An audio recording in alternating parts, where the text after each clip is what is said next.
ஓம் சத்குரு சாய்நாதாய நமோ நமக. உலகத்தமிழ் உறவுகள் அனைவருக்கும் மதுரை ஜோதிடர் சாய் செல்வத்தின் இனிய வணக்கங்கள். வாழ்க பல்லாண்டு. இன்னைக்கு செப்டம்பர் மாத ராசி பலனை பார்ப்போம். விருச்சிக ராசிக்கு இந்த செப்டம்பர் மாதம் எத்தகைய பலன்களை தரும் என்பதை தெளிவாக பார்ப்போம். ராசிநாதன் செவ்வாய் 8ல் மறைந்தாலும், 8ல் மறைகிறது கொஞ்சம் பலவீனமுங்க. 8ல் மறைஞ்சாலும் ராசியை குரு பார்க்குறார். ராசி அதிபதி 2 பேருமே சிறப்பாக இருந்தாங்கன்னா அந்த மாதம் உங்களுக்கு அப்போ நல்ல அற்புதமாக இருக்க போகுதுன்னு அர்த்தம். ராசிநாதன் 8ல் மறைஞ்சாலும் பாபத்துவம் அடையலை. அவர் சனியால் பார்க்கப்படலை. சனி என்றைக்குமே முழுக்க தீய கிரகங்கிறத புரிஞ்சுக்கிறணும். அப்போ செவ்வாய் புதன் வீட்டில் சுபத்துவமாக இருக்கார். 7000 நுட்பங்கள் கொண்ட ஜோதிட சாஸ்திரம் 8ல் மறைஞ்சு கெடலை. ஆனால் ராசியை குருபவன் பார்க்கறது. நீங்கள் ஆக்டிவாக இருக்க போகிறீங்க. முயற்சியுடன் கூடிய முன்னேற்றம். நல்ல வார்த்தையை புரியுங்க. முயற்சி செஞ்சால் முன்னேற்றம்னு நான் எந்த ஜோசியர் மாதிரி சொல்ல மாட்டேன். அங்கே என்ன நடக்கும், நீங்கள் முயற்சி செய்வீங்க, முன்னேறுவீங்க. அப்படித்தான் அதாவது விவாதங்கள் கூடாது. வக்கீல் மாதிரி விவாதங்களில் ஜோதிடத்தில் இருக்கக்கூடாது. ஜட்ஜ்மெண்ட் மாதிரி சொல்லணும், பலன் சொல்லணும். அதுதான் ஜோதிட நுட்பம். ராசிநாதன் 8ல் மறைந்தாலும் குரு ராசியை பார்ப்பதால் நீங்கள் அதாவது வெளிப்படைவியல் அர்த்தம். ஒரு நல்ல முன்னேற்றங்கள் உண்டு.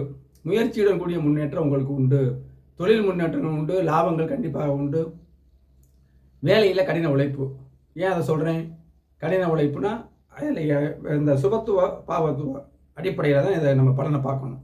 கோச்சாரம் 20% பாதிக்கு இருந்தாலும் மிக ராஜயோகம் உள்ள ஒரு நல்ல கோடீஸ்வரர் அதாவது தனகர்பாதிபதி யோகம். இது நல்ல ஒரு சிறப்பான யோகங்கள் இருக்குது பாருங்கள்.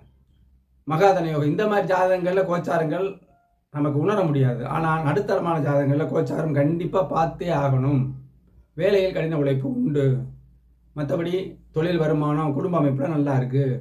செப்டம்பர் 20 முதல் தொழில் வருமானம் எல்லாமே மிகச்சிறப்பாக இருக்கும். சுப செலவுகள் கண்டிப்பாக உண்டு. செப்டம்பர் 20 முதல் குடும்ப அனைத்திலும் நல்ல முன்னேற்றம் உண்டுங்க. எந்த வித இதுவும் இல்லை. விருச்சிக ராசிக்கு இன்னும் சொல்லணும், அர்த்தாஷ்டம சனி நடக்கும். அப்போ அர்த்தாஷ்டம சனி நடக்கும் பொழுது நம்ம உடல் அசதி கொடுக்கும். அவ்வளோதான். உடல் அசதி கொடுக்கணும் நான் சொல்லிட்டேன்னா நீங்கள் என்ன செய்யணும், உணவை சரியாக எடுத்துக்கணும், ஓய்வு எடுக்கணும். இவ்வளோதான். கிரகங்களை நம்ம வெல்லலாம். எப்போ நன்றாக புரிந்து கொண்டு கிரகங்கள் என்ன செய்யுதோ அதுக்கு தர நம்ம அனுசரித்து போகணும். அவ்வளோதான்.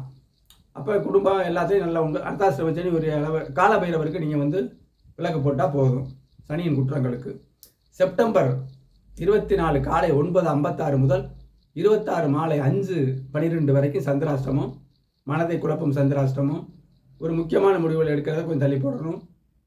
இதை முயற்சி திருவினையாக்கும் அப்படிலாம் கொண்டு ஜோதிடம் எல்லாத்தையுமே புறக்கணிக்கும். ஏன்னா ஆன்மீகத்தை தொட்டு ஜோதிடத்தை சொல்லணும். ஆனால் ஆன்மீகத்தை ஜோதிடத்தை இழுக்கக்கூடாது. முயற்சி திருவினையாக்கும் சொல்லிட்டு போயிடுவாங்க. கிரக நிலைகள் நம்மளை எப்படி என்னப்படுத்துது, நமக்கு தைரியத்தை கொடுக்கறதும் கிரகம் தான், நம்மளை தைரியத்தை இழக்க வைப்பதும் கிரகம் தான். என்னென்ன காலத்தில் என்ன நடைபெறுங்கிறத நம்ம தெளிவாக நம்ம புரிஞ்சுக்கிறணும். அப்போ சந்திராஷ்டமத்தில் நீங்கள் அந்த செயல்களை ஒரு முக்கியமான முடிவு எடுக்கிறத நம்ம விட்டுக்கலாம். பரிகாரமாக ஸ்ரீ சிவபெருமானை பஞ்சாட்சர மந்திரங்கள், சிவ ஸ்தோத்திரங்கள் சொல்லி வழிபட இந்த மாதம் உங்களுக்கு குடும்பம், வேலை, வருமானம், குடும்ப ஒற்றுமை அனைத்தும் சிறக்கும். சிறிது சேமிக்கவும் முடியும். அப்படிங்கிறத சொல்லிக்கிட்டு அடுத்த பதிவில் சந்திப்போம். நன்றி, வணக்கம். வாழ்க வளமுடன்.